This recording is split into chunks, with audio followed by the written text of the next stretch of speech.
पहले ना 7 का डिविजिबिलिटी को समझना, कैसे यूनिट डिजिट आएगा, है ना।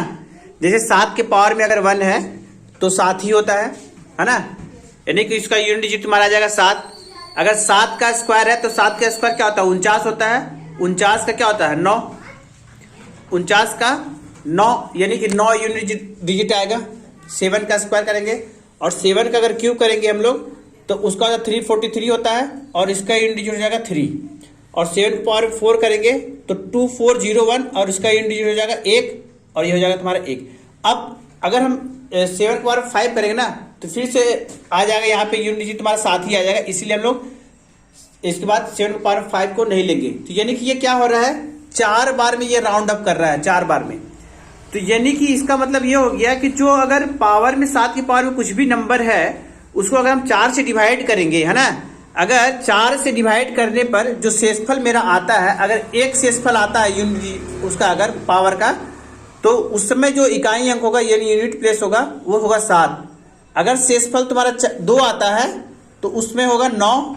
अगर 3 आएगा तो 3 होगा और 0 आएगा तो 0 होगा। जैसे एग्जाम्पल के तौर पे अभी हम बता रहे हैं, जैसे मान लो कि 7 के पावर में मान लो कि 16 है, ठीक।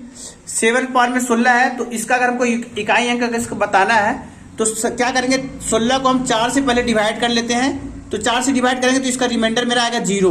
अगर मेरा 7 के पावर अगर 4 से डिवाइड करने से रिमाइंडर मेरा 0 आएगा तो देखो यहाँ पे 0 हो गया, तो यूनिट प्लेस मेरा क्या आ जाएगा, 1। तो यानी कि इसका जो यूनिट प्लेस होगा इसका हो जाएगा 1।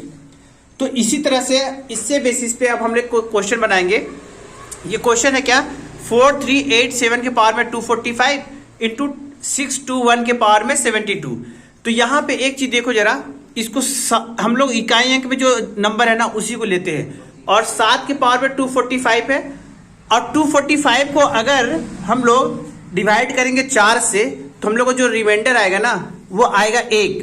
और हमने क्या कहा था कि अगर 7 के पावर में अगर कुछ भी है, अगर उसको 4 से डिवाइड करते हैं, जो रिमाइंडर आएगा ना उसके रिस्पेक्ट में हम लोग यूनिट डिजिट लिखते हैं। अगर रिमाइंडर देखो 1 आ रहा है तो इसका रिमाइंडर हो जाएगा 7। तो यानी कि हम यहाँ पे इसका यूनिट डिजिट हो जाएगा तुम्हारा क्या, 7। और एक चीज, अगर 1 के पावर में कुछ भी है ना, कुछ भी, तो उसके पावर में कुछ भी है तो वो जो उसका यूनिट डिजिट आता है वो 1 ही आता है। तो यानी कि 7 इंटू 1 कितना हो गया, 7। तो इसका राइट आंसर क्या हो जाएगा, 7 हो जाएगा।